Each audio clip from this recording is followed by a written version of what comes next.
जो इस्लाम भी सिखाता है, जो हिंदू मजहब भी सिखाता है, वही हमारा संविधान सिखाता है। लेकिन उस संविधान के पन्नों पर हमला करने का प्रयास संघ और भारतीय जनता पार्टी के इशारे पर हो। 35% मुस्लिम आबादी वाले सूबा आसाम में असेंबली इलेक्शन की तैयारियां जोरों पर हैं। कांग्रेस ने मुस्लिम वोट बैंक पर गिरफ्त मजबूत बनाने के लिए कांग्रेस अकलियती शोबे को तैनात किया है। कौमी अकलियती शोबे के चेयरमैन नदीम जावेद ने आसाम का दौरा किया। आसाम एयरपोर्ट पर उनका शानदार इस्तकबाल किया गया। कारकुनान के जोश से ही अंदाजा लगाया जा सकता है कि कांग्रेस अपनी पूरी ताकत झोंकने के लिए तैयार है।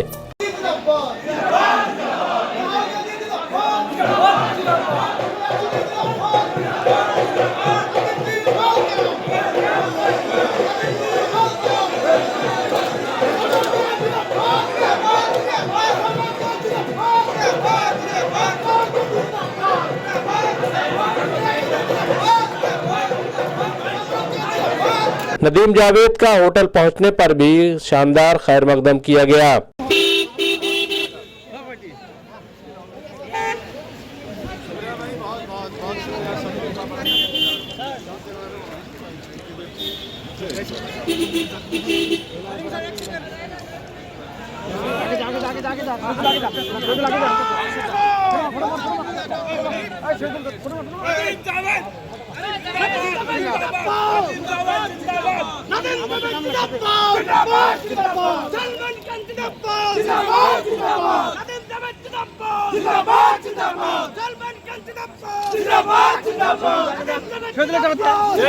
दूसरे दिन नदीम जावेद लाहौरी घाट के लिए रवाना हुए, जहां अवामी जलसे का एहतमाम किया गया था। वो पूरे काफिले की शक्ल में जलसा गाह की तरफ बढ़े। लाहौरी घाट से पहले हजारों मोटरसाइकिल सवार ने उनका जोरदार स्वागत करते हुए जुलूस की शक्ल में उनको जलसे गाह की तरफ लेकर बढ़े। जोश में आए नदीम जावेद फिर खुद ही बाइक पर सवार होकर कारकुनों का हौसला बढ़ाया।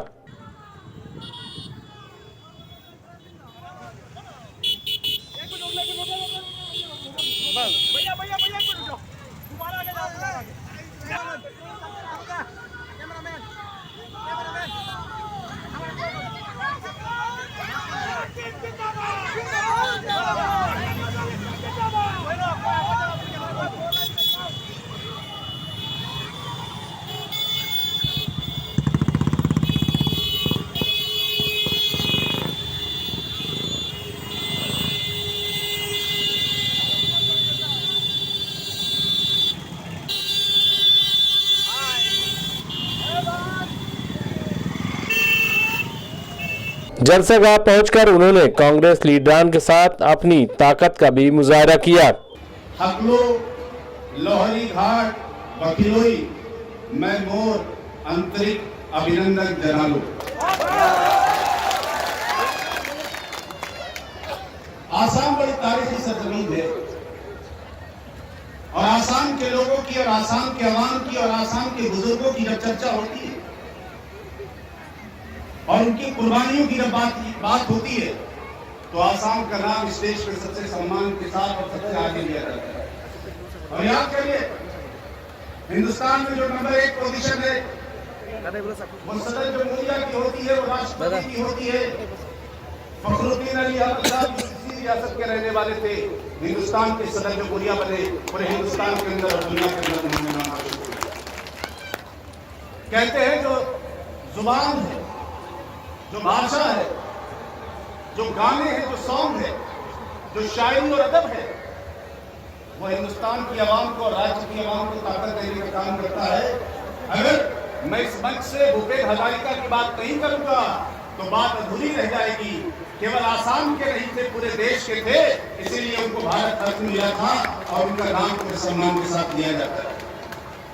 अगर हम बात करते हैं देवकान बरुआ की, हम बात करते हैं गोपीनाथ बरदोलई की, तो हम बात करुण गोगोई जी की जरूर इसलिए करेंगे कि 2001 से 2016 तक, 2001 से पहले ये राज्य किस हालत में था, लेकिन 2001 से 2016 तक 3 बार लगातार आसाम की आवाम ने उनको लोकसभा में, विधानसभा में चुनकर भेजा और ये कहा, हिंदू हो कि मुसलमान हो, अगर भाई साहब, आपको नेतृत्व करना है, आपको रियासत चलाना है। 2000 से पहले इस राज्य का क्या हाल था, आप क्या करिए, लेकिन इस राज्य की तस्वीर को और तकदीर को बदलने का काम अगर किसी ने किया तो स्वर्गीय गोगोई साहब ने किया था। और हमें फक्र है, हमारा भाई, हमारा साथी, हमारा मित्र, जिनके साथ हमें काम करने का सौभाग्य श्री राहुल गांधी जी के साथ मिल रहा है, गौरव गोगोई जी लोकसभा के अंदर लगातार आसाम के कमजोर लोगों की, आसाम के दलितों की, आसाम के मुसलमानों की और आसाम के आम लोगों की आवाज को लोकसभा में मजबूती के साथ उठाते हैं। और जब तरुण गोगोई लोकसभा में बोलते हैं तो सिर्फ आसाम की जनता नहीं सुनती है, पूरे देश की जनता सुनती है। मैंने सलमान से कहा था और मैंने गुजारिश की थी कि प्रोग्राम अगर 30 तारीख को है तो बहुत अच्छा होगा। इसलिए 30 तारीख को अच्छा होगा कि 30 तारीख को महात्मा गांधी की शहादत का दिन है और हम उस दिन याद करेंगे। लेकिन 29 को और 30 को पार्लियामेंट शुरू हो रही है। गौरव गोगोई जी को और दूसरे साथियों को आ पाना मुश्किल हो रहा था, इसलिए कहा गया कि गांधी की शहादत से 2 दिन पहले प्रोग्राम करें। सवाल इस बात का है, गांधी को किसने शहीद किया? अभी कल ही बात हो रही है कि नरेंद्र मोदी के लोकसभा क्षेत्र में जिसने गांधी को गोली मारी, नाथुराम गोडसे जो कातिल है महात्मा गांधी का, उसके सम्मान में नरेंद्र मोदी के लोकसभा क्षेत्र बनारस में, उसके बगल से मैं भी आता हूं, बनारस में गोडसे के सम्मान में बहुत बड़ा नाटक हुआ है, बहुत बड़ा कार्यक्रम हुआ है। कौन आयोजित कर रहा है? भारतीय जनता पार्टी और राष्ट्रीय स्वयंसेवक संघ के लोग आयोजित कर रहे हैं। आसाम की जनता को तय करना है कि देश गांधी के रास्ते पर चलेगा या देश गोडसे के रास्ते पर चलेगा।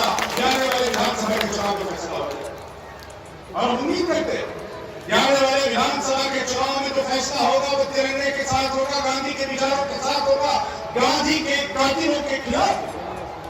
26 जनवरी पहले सबने झंडा फहराया, सबने कहा कि राष्ट्र, इस दिन हमें इस देश के अंदर संविधान मिला।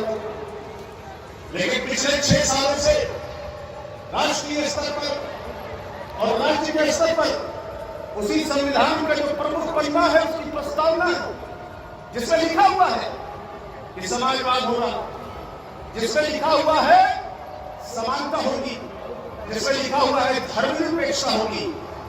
बाबा साहब भीमराव अम्बेडकर के बनाए हुए संविधान के पन्नों पर हमला रोज संघ और भारतीय जनता पार्टी करती है। और संविधान कहता है हिंदू और मुसलमान बराबर होगा, वो संविधान कहता है मर्द और औरत बराबर हो, वो संविधान कहता है गरीब और अमीर बराबर हो, वो संविधान कहता है कि आसाम और उत्तर प्रदेश बराबर होगा, वो संविधान कहता है कि आसाम कर्नाटक बराबर होगा। बराबरी की बात तो इस्लाम भी सिखाता है, तो हिंदू मजहब भी सिखाता है, वही हमारा संविधान सिखाता है। लेकिन उस संविधान के पन्नों पर हमला करने का प्रयास संघ और भारतीय जनता पार्टी के इशारे पर रोज हो रहा है। राष्ट्रवाद के ठेकेदार आसाम को प्रयोगशाला बना दिया। ये मुल्क का गद्दार है, ये मुल्क का वफादार है। ये फला साहब आ जाइए, मैं सर्टिफिकेट दूंगा। भारतीय जनता पार्टी और संघ कहूं कि आप उनके गद्दार हो गए, क्योंकि आपने टोपी लगा रखी है और चेहरे पर दाढ़ी भी है, तो आप उनके वफादार नहीं हो सकते। मैं सिर्फ एक सवाल करना चाहता हूं इस मंच के माध्यम से, और वो सवाल मीडिया के लोगों के जरिए भारतीय जनता पार्टी के लोगों से, अपने नेतृत्व से है। बताइए, आजादी के आंदोलन से लेकर और आज तक भारतीय जनता पार्टी और उसके जमात पहले जनसंघ हुआ करती थी और राष्ट्रीय स्वयंसेवक संघ, क्या रोल है, क्या कुर्बानी दी है आप? हाँ, आपने महात्मा गांधी को शहीद किया है। हाँ, इस देश को बचाने के लिए इंदिरा गांधी ने कुर्बानी दी है। हाँ, इस देश को बचाने के लिए राजीव गांधी ने कुर्बानी दी है। इस देश को बचाने के लिए और इस देश की गंगा जमुनी तहजीब को बचाने के लिए पंजाब में बीएनसी ने कुर्बानी दी है। और हजारों हजार कांग्रेस के लोगों ने पूरे देश के अंदर, विशेष रूप से आसाम के अंदर, तिरंगे झंडे के सम्मान के लिए अपनी जान को हथेली पर रखकर लड़ाई लड़ने का काम। हमसे राष्ट्रवाद का सर्टिफिकेट मांगते हो हम, और राष्ट्रवाद का सर्टिफिकेट कौन मांगता है?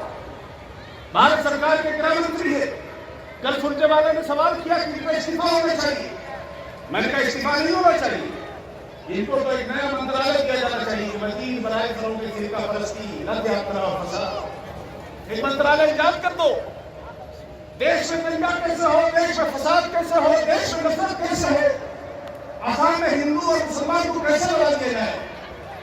देश का एक तालिबान है जिसको सुप्रीम कोर्ट ने कहा कि तुम अपने राज्य से बाहर चले जाओ, उस तालिबान का नाम है अमित शाह, मोटा भाई, ठेकेदार बना हुआ है देश का। ऐसे लोगों के खिलाफ मजबूती से सिर्फ लड़ने की जरूरत नहीं है, बल्कि एक आंदोलन और एक तहरीक खड़ा करने की जरूरत है। कांग्रेस कारकुनान में जिस किस्म का जोश देखा जा रहा है, उससे साफ जाहिर होता है कि आने वाले दिनों में कांग्रेस बीजेपी को सख्त टक्कर देगी और जिस किस्म का आसाम में इत्तेहाद किया गया है, उससे कोई बैद नहीं कि इस मर्तबा बीजेपी की शिकस्त हो और कांग्रेस हुकूमत बनाने में कामयाब हो जाए। डॉक्टर नाथर खातून, रिपोर्टर एमसी न्यूज़ इंडिया, नई दिल्ली।